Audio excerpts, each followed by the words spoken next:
Hi, నా పేరు doctor Kondapalli Swami, consultant neurologist in Ashwini hospital, Yellareddypet.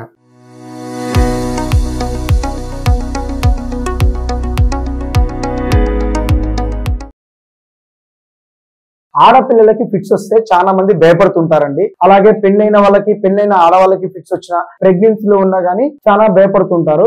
ఆడవాళ్ళకి ఫిట్స్ ఉంటే ఏం చేయాలి? అదే పెళ్లి గాని ఆడవాళ్ళకి గనక ఫిట్స్ వస్తున్నాయంటే మాత్రం ఇనిషియల్ స్టేజ్ లోనే కారణం తెలుసుకొని, ఏ రకమైన ఫిట్స్ తెలుసుకొని కరెక్ట్ గా ట్రీట్మెంట్ వాడగలిగితే ఫ్యూచర్ లో మ్యారేజ్ గానీ, ప్రెగ్నెన్సీ గానీ ఎటువంటి ఇబ్బంది ఉండదు. ప్రెగ్నెన్సీలో ఫిట్స్ వస్తాయా?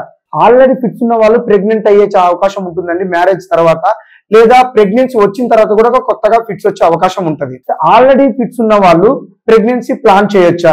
ఫిట్స్ ఉన్న పేషెంట్లు ప్రెగ్నెన్సీ ప్లాన్ చేయొచ్చండి, కానీ ప్లాన్ చేసే ముందు ఏ రకమైన టాబ్లెట్లు వాడుతున్నారు అనే దాన్ని బట్టి ఉంటుంది. ఒకవేళ కొంచెం పేషెంట్ కి కొన్ని రకాల మందుల వల్ల పుట్టబోయే బిడ్డకి అవయవాలు అబ్నార్మల్ గా ఉండవచ్చు. సో మీరు ఎటువంటి ట్రీట్మెంట్ తీసుకుంటున్నారు, ఆ మందులు ఆపేసి వేరే మందులు వాడాలా వద్దా అనేది డిసైడ్ చేసిన తర్వాతనే ప్రెగ్నెన్సీ ప్లాన్ చేయాలి. ఒకవేళ ఫిట్స్ మందులు వాడుతున్న వాళ్ళకి ప్రెగ్నెన్సీ గనక వస్తే వెంటనే మీరు దగ్గరలో ఉన్న న్యూరాలజిస్ట్ ని సంప్రదించండి.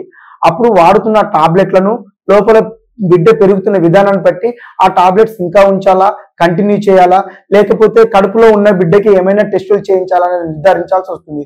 ఒకవేళ లోపల బేబీకి గనక అవయవాలు ఏమైనా తేడాగా ఉంటే అబార్షన్ చేయించాల్సి ఉంటుంది. ప్రెగ్నెన్సీలో ఫిట్స్ వస్తాయా? 100లో 5గురికి ప్రెగ్నెన్సీలో ఫిట్స్ వచ్చే అవకాశం ఉంటుందండి. లేదా ఆల్రెడీ ఫిట్స్ ఉన్న వాళ్ళకి ప్రెగ్నెన్సీ వల్ల ఫిట్స్ పెరిగే అవకాశం కూడా ఉంటుంది. అండ్ నెలలు నిండుతున్న కొద్దీ ఫిట్స్ వచ్చే అవకాశం ఇంకా పెరుగుతూ ఉంటది పేషెంట్స్ కి. సో డోస్ ఇంక్రీజ్ చేయాల్సిన అవసరం ఉంటుంది.